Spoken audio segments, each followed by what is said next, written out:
नमस्कार, India daily live देख रहे हैं आप और मैं हूं आपके साथ Shivam Dubey. India daily live के बेहद खास बुलेटिन भारत डेली लाइव में आप सबका बहुत बहुत स्वागत। बुलेटिन की शुरुआत करेंगे और रुक करेंगे पहली खबर की ओर।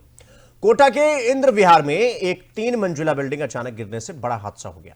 इस हादसे में 20 वर्षीय पश्चिम बंगाल निवासी कोचिंग छात्र अरड़िया समेत 2 लोगों की मौत हो गई, जबकि 13 अन्य लोग घायल हुए। घायलों का विभिन्न अस्पतालों में उपचार चल रहा है और 5 को इलाज के बाद डिस्चार्ज कर दिया गया। जिला प्रशासन और नगर निगम की टीम ने 6 घंटे तक रेस्क्यू ऑपरेशन चलाया। मृतकों के परिजनों को घटना की जानकारी दी गई। प्रारंभिक जांच में यह पता चला कि यह इमारत बिना अनुमति बनाई गई थी और इसके भीतर एक रेस्टोरेंट भी संचालित हो रहा था। पुलिस और जिला प्रशासन ने पूरे मामले की गहनता से जांच की जा रही है। हादसे के समय रेस्टोरेंट में कई लोग भोजन कर रहे थे और मलबे में फंस गए। रेस्क्यू टीम ने बड़ी मुश्किल से सभी को बाहर निकाला।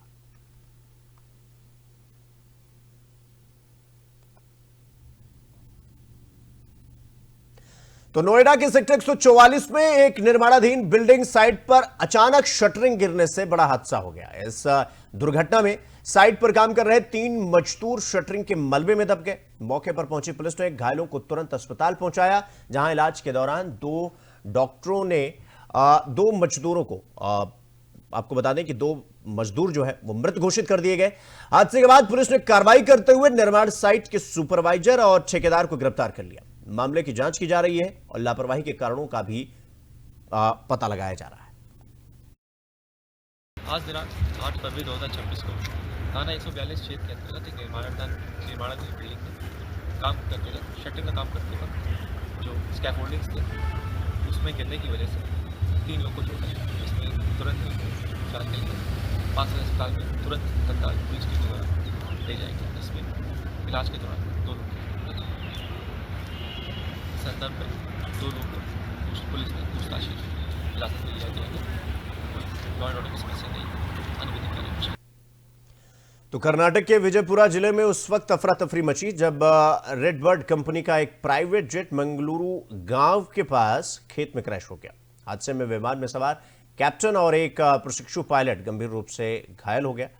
स्थानीय ग्रामीणों की मदद से दोनों घायलों को तुरंत बबलेश्वर के पास एक निजी अस्पताल में भर्ती करवाया गया, जहां उनका इलाज चल रहा है। प्रत्यक्षदर्शी यानी जिन्होंने इस पूरी घटना को अपनी आंखों से देखा, उनके मुताबिक विमान जमीन से टकराते ही 3 हिस्सों में टूट गया। हालांकि राहत की बात तो यह रही कि क्रैश के बाद विमान में आग नहीं लगी, जिससे बड़ा हादसा होते होते चल गया। सूचना मिलते ही बबलेश्वर पुलिस मौके पर पहुंची और पूरे इलाके को घेर कर उसकी जांच शुरू की गई। फिलहाल हादसे के पीछे इंजन फेल्योर या तकनीकी खराबी की आशंका जताई जा रही है, लेकिन वास्तविक कारण नगर विमानन महानिदेशालय यानी डीजीसीए की तकनीकी जांच रिपोर्ट आने के बाद ही साफ हो पाएगा। पुलिस और विमानन एजेंसियां सभी पहलुओं से मामले की जांच पड़ताल करने में जुट गई।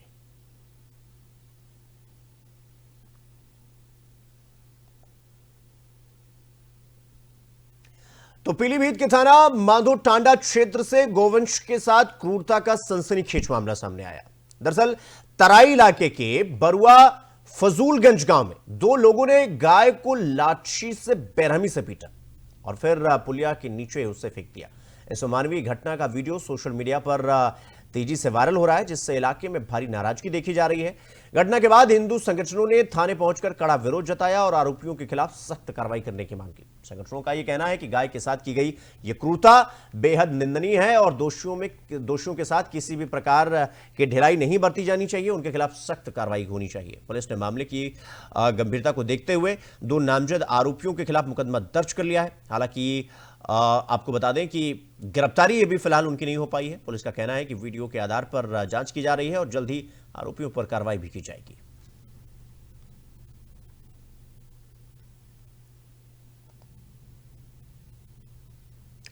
तो बुलंदशहर पुलिस ने गुम और चोरी हुए मोबाइल फोन की बरामदगी में बड़ी सफलता हासिल की है। दरअसल जनवरी महीने के दौरान जिले के अलग अलग थाना क्षेत्रों से गुम हुए कुल 164 मोबाइल फोन बरामद किए हैं, जिनकी अनुमानित जो कीमत है वो तकरीबन 45 लाख रुपए बताई जा रही है। पुलिस लाइन में आयोजित कार्यक्रम के दौरान ये सभी मोबाइल उनके वास्तविक स्वामी यानी उनके जो मालिक हैं उनको सौंप दिया गया है।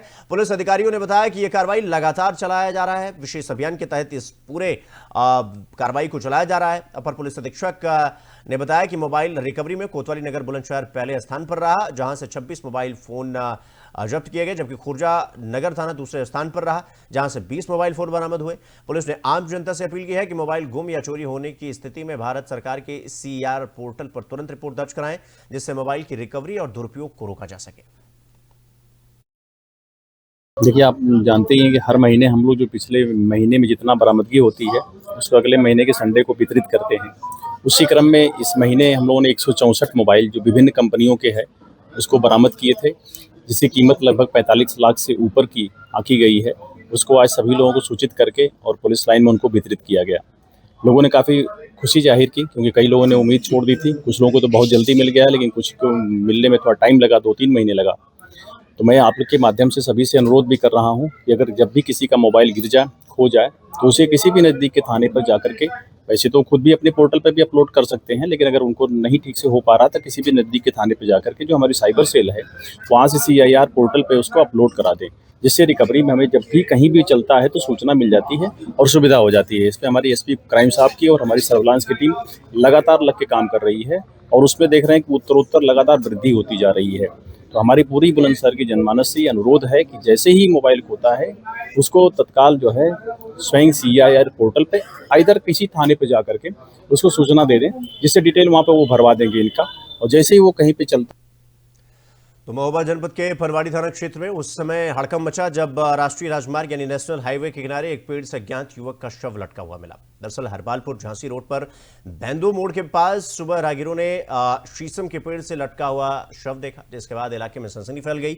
सूचना मिलते ही पनवाड़ी थाना पुलिस मौके पर पहुंची और घटनास्थल का निरीक्षण किया। पुलिस ने आसपास मौजूद ग्रामीणों से पूछताछ कर मृतक की पहचान कराने का प्रयास किया, लेकिन फिलहाल शिनाख्त नहीं हो सकी। शव को पेड़ से उतरवाकर सामुदायिक स्वास्थ्य केंद्र पनवाड़ी भेजा गया, जहां डॉक्टरों ने उसे मृत घोषित कर दिया। पुलिस ने शव को पोस्टमार्टम के लिए भेज दिया।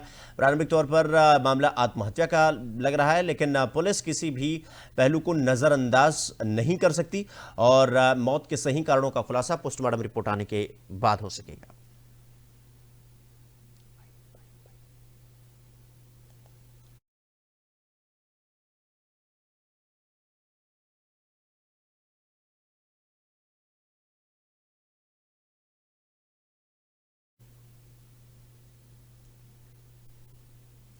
रुक करेंगे अगली खबर की ओर। कौशाम्बी में स्कूल फेयरवेल का जश्न इस बार कानून व्यवस्था पर भारी पड़ता हुआ नजर आ रहा है। दरअसल सैनी थाना क्षेत्र में युवाओं ने फेयरवेल के नाम पर सड़क को स्टंट का मैदान बना दिया। सोशल मीडिया पर वायरल वीडियो में साफ तौर पर यह देखा जा सकता है कि थार समेत कई महंगी गाड़ियों पर युवक और युवतियां खतरनाक स्टंट कर रहे हैं और कभी तेज रफ्तार में गाड़ियां दौड़ाई जा रही हैं तो कभी चलती गाड़ी की बोनट पर बैठकर जानलेवा करतब दिखाया जा रहा है। व्यस्त हाईवे पर इस तरह की लापरवाही न सिर्फ ट्रैफिक नियमों का उल्लंघन है, बल्कि किसी बड़े हादसे को खुलकर न्योता दिया जा रहा है। नजरअंदाज कर किया जा रहा है इस पूरी ट्रैफिक नियम को और इस स्टंटबाजी से राहगीरों और वाहन चालकों में डर का माहौल बना हुआ है। वायरल वीडियो सामने आने के बाद अब सवाल ये उठ रहा है कि पुलिस और प्रशासन ऐसे स्टंटबाजों पर सख्त कार्रवाई करेगा या फिर फेयरवेल के नाम पर नियमों की अनदेखी यूं ही जारी रहेगी।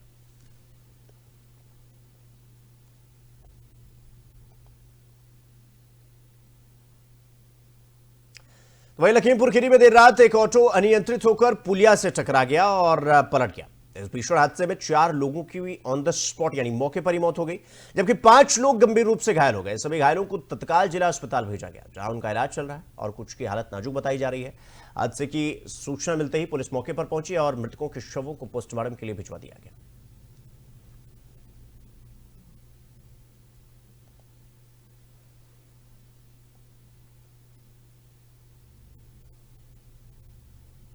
तो राजधानी देहरादून में बीजेपी कार्यालय में एक बड़ा राजनीतिक कार्यक्रम आयोजित हुआ, जिसमें कांग्रेस, सपा, बसपा, यूकेडी और कई निर्दलीय कार्यकर्ताओं ने बीजेपी का दामन थामा। इस अवसर पर कांग्रेस के वरिष्ठ नेता और युवा नेता भी शामिल हुए। पौड़ी से नगर पालिका अध्यक्ष हिमानी नेगी सहित कई पूर्व जिला पंचायत अध्यक्ष, सदस्य और सैनिकों ने भाजपा की सदस्यता लिया और युवा नेता अमनप्रीत ने भी कांग्रेस छोड़कर भाजपा में शामिल होने का निर्णय लिया। बीजेपी प्रदेश अध्यक्ष महेंद्र भट्ट ने कहा कि प्रधानमंत्री नरेंद्र मोदी और मुख्यमंत्री पुष्कर सिंह धामी के नेतृत्व में भाजपा के काम से प्रेरित होकर लगातार कार्यकर्ता बीजेपी में शामिल हो रहे हैं। ये चुनावी वर्ष है और चुनावी वर्ष में हर व्यवस्था को लोग चुनाव दृष्टि से देखते हैं। भारतीय जनता पार्टी संस्था के अभियान को प्रारंभ कर चुकी है। पिछली बारी मैंने इस बात को कहा था कि जो भी व्यक्ति देश के विकास में राज्य के सहायक होना चाहता है, किसी भी दल का हो, हम उसे पार्टी में सम्मिलित करेंगे। और आप देख रहे हो पिछली बार बड़ी संख्या में लोगों ने सहयोग किया। आज भी हमारे गढ़वाल मंडल के सभी जिलों की अनेकों प्रमुख प्रभावशाली लोग कांग्रेस से, यूकेडी से, बसपा से, सपा से पार्टी छोड़कर भारतीय जनता पार्टी में आए हैं। मैंने उन सबका स्वागत किया है। इसमें पौड़ी के पूर्व जिला पंचायत अध्यक्ष केशवती नेगी और उनकी धर्मपत्नी जो नगर पालिका अध्यक्ष है, उन्होंने भारतीय जनता पार्टी से हिस्सा लिया। अनेकों सभासदों ने लिया, जिला पंचायत के सदस्यों ने लिया, अनेकों पूर्व प्रमुखों ने लिया। हम सब लोगों को पार्टी की संस्था दिला रहे हैं। ये भारतीय जनता पार्टी एक परिवार है, इसमें कुछ ना कुछ क्रिएटिविटी होती रहती है। मेरी विधानसभा के में बहुत सारे ऐसे लोग हैं, जैसे रिटायर्ड टीचर्स हैं, रिटायर्ड फॉरेस्ट से रेंजर्स हो गया, डिप्टी रेंजर हो गया। और हमें बड़ी खुशी की बात है, मेरे साथ मेरी विधानसभा के एक ऑनरेबल कैप्टन गढ़वाल राइफल से आदरणीय रावत जी हमारे साथ जब रिटायर्ड हुए तो उसके बाद उन्होंने अपने घर की सारी चीजें संभाली। और लेकिन जब उनसे वार्ता हुई तो उन्होंने कहा कि भाई अब हम जो है भारत माँ की सेवा तो करी भारतीय जनता पार्टी माँ की भी सेवा कर लेते हैं। तो आज आदरणीय रावत जी जो है भारतीय जनता पार्टी में ज्वाइन कर रहे हैं और काफी सैकड़ों की संख्या में लोग जो आए हैं। और ये ज्वाइनिंग कार्यक्रम अगर शायद विधानसभा में होता तो हजारों के संख्या में लोग आते, लेकिन अभी जो कुछ प्रमुख गण हैं जैसे क्षेत्र पंचायत है, प्रधान है, और जो कांग्रेस में रहे या अन्य दलों में रहे या सोशल एक्टिविस्ट रहे, तो जो आज भारतीय जनता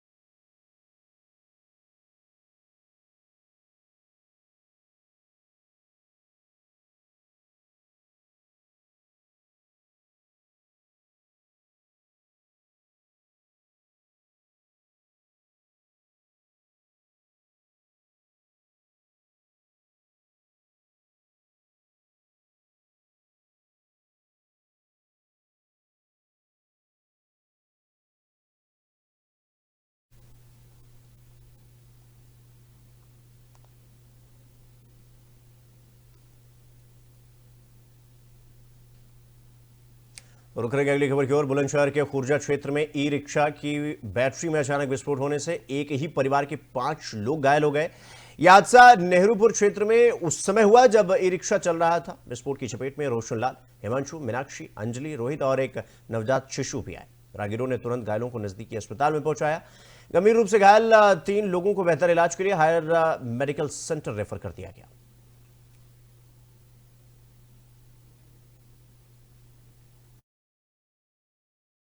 अस्पताल में हम इस वजह से आए, हमारे घर पे हम नेहरूपुर के रहने वाले हैं, खुर्जा बुलंदशहर। हमारे घर पे हम सब घर वाले घर में सो रहे थे और चार्जिंग पे बैटरी लगी थी। सवेरे कम से कम 4-4:30 बजे करीब चार्जिंग पे बैटरी लगी थी, तो बैटरी फट गई, चार्जिंग पे लगी जिससे आग लग चुकी पूरे घर में। और अपना बचने के चक्कर में घर से बाहर निकले, बचने के चक्कर में 5 लोग लपेट में आ गए, जिनका नाम श्री रोशनलाल, मीनाक्षी कुमारी, रोहित कुमार, अंजलि कुमारी और उनका एक लड़का एक दिन का, वो जिसे जो हम ज्यादा लपेट में आ गए तो परेशान, मतलब तो अब रुक करेंगे अगली खबर की ओर। बालोतरा पुलिस ने हाई ट्रांसमिशन लाइन से एल्यूमिनियम तार चोरी करने वाले गिरोह का पर्दाफाश किया है।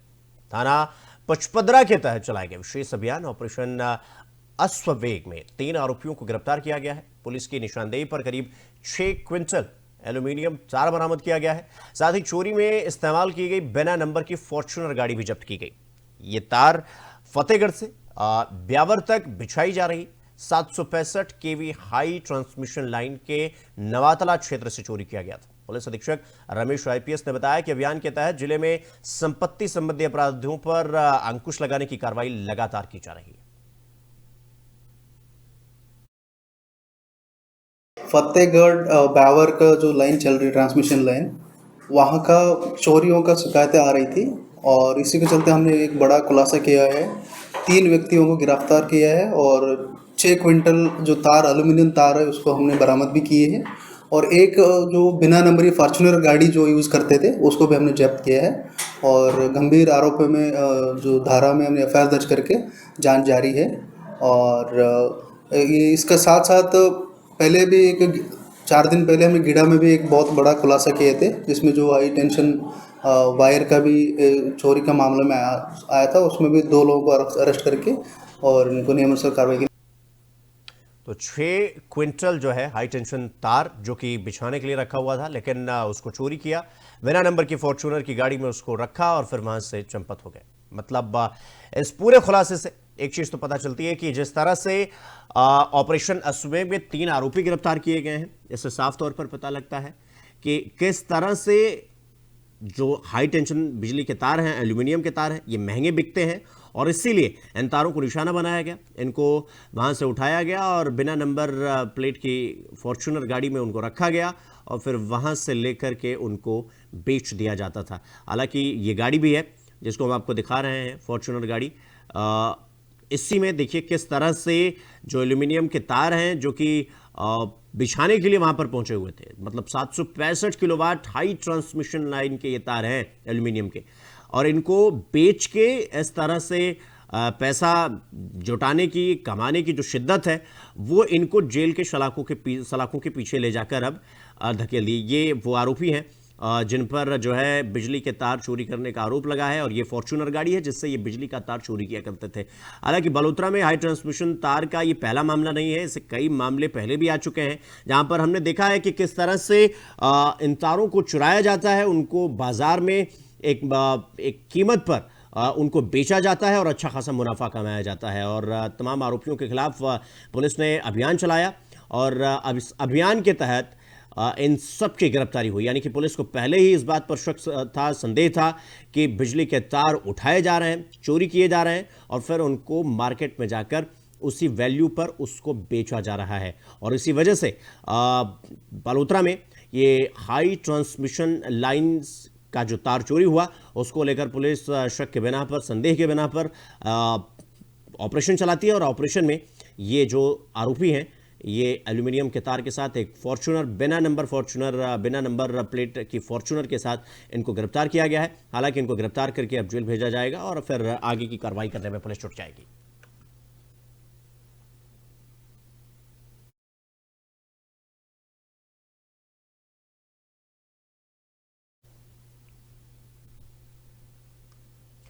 तो इसी खबर के साथ बुलेटिन में फिलहाल इतना ही, लेकिन देश और दुनिया की तमाम बड़ी खबरों को देखने के लिए देखते रहिए इंडिया डेली लाइव और मुझे दीजिए इजाजत। नमस्कार।